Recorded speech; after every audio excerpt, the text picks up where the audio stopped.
My name's Amber. Welcome to Empress Expressions, and I'm the Empress here. I am bringing forth this video to discuss the third universal law, the law of correspondence, okay? I have released two videos before this where I touched on the first universal law, the divine oneness, the law of divine oneness. And the second video that I released was talking about the law of vibration. Today I want to talk about the law of correspondence, okay? As above, so below, okay? As above, so below. Okay, so again, I'm excited to have this conversation and to put this information out. I have some notes here so that I can stay on track. I'll stay on track and not get sidetracked, because sometimes that happens. But yes, let's get into it. Okay, so the law of correspondence. As above, so below. This law suggests that patterns and principles in the larger universe are reflected in the smaller units of existence, okay? So an example that I have here would be like the structure of an atom. It resembles like a mini solar system, right? So the electrons, they orbit the nucleus in a way that's comparable to planets orbiting the sun, okay? That's the law of correspondence. Another example would be legal systems and families, okay? So the larger idea is the legal system. The smaller units of the legal system are the governing bodies, the laws, and the citizens. Families, the exact same thing. You have the family unit, but that family unit is created by smaller units, parents, rules, and family members, okay? So that is the representation of the law of correspondence, okay? My second point that I have here is physical and non-physical. It implies that there is a correspondence between the physical and the non-physical aspects of reality. So one of the examples that I have here is the realm of emotions, okay? The realm of emotions and the ebb and the flow of feelings, it can be compared to the change in weather, okay? It's the back and the forth. It's like the waves in the ocean. They come into the shore and then they pull back out.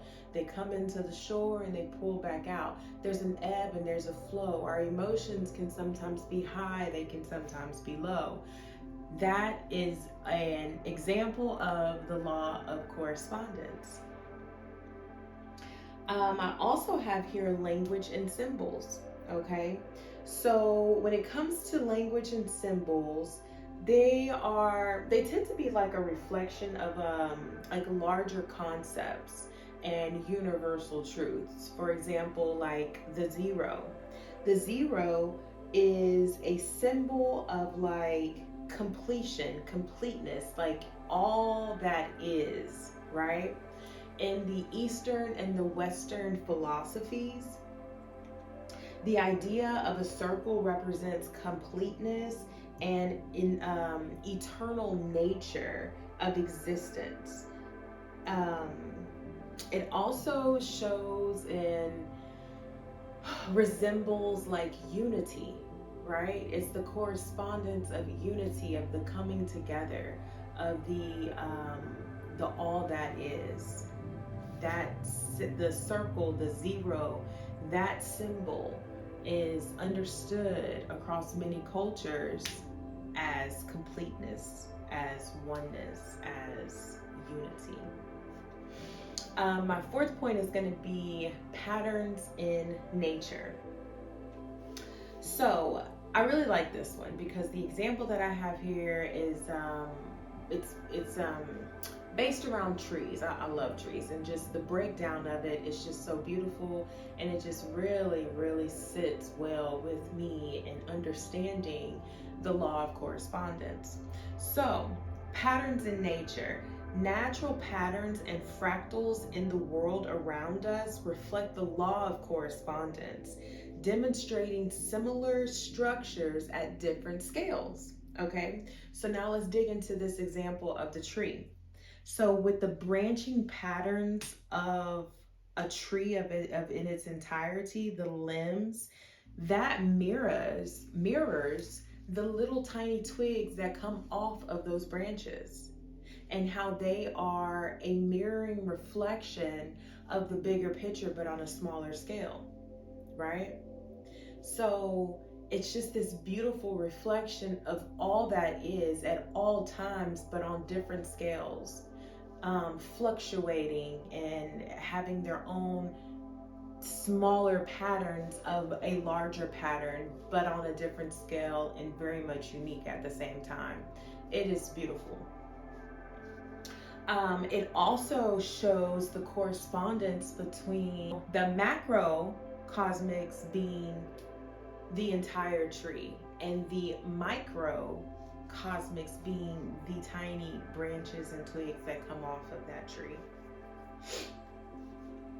The last thing is the psychological correspondence. Okay.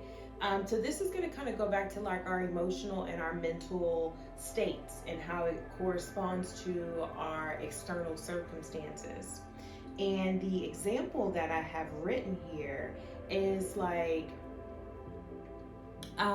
it also kind of goes back to the law of vibration as well too, right? And it kind of taps into that law of attraction. If you practice having a fearful mindset, it's going to psychologically affect how you view the world around you, right? Because of where you're resonating and how you're resonating. So you can also align yourself and change your mindset of that of no fear and of courage and of confidence. And you can see how the psychological realm within you or around you will shift because of the shift and the change in your mental and your emotional state. Okay? The law of correspondence is like the tree example was just, I love it. I love it. When that came to me, I was like, this is perfect, because it really breaks down on a very practical, visible level of what correspondence is and how you can correspond in so many unique and expansive ways, and it doesn't all look the same, but the idea is the same. As above, so below. Okay? I hope this video resonated with someone. I hope that someone found something helpful in what I've shared. Again, this is me speaking on the third universal law, the law of correspondence, and the beauty that's within that. Yeah, this is what I've got for you. I am your soul wisdom coach. I am Empress Amber here on the Empress Expressions YouTube channel. If you have any questions, please feel free to comment below. You can also email me if you would like to tap in deeper into understanding maybe more metaphysical aspects in life or universal laws. That's what I have for you. I want to send you peace, I want to send you light, and I want to send you love. And until next time, bye for now.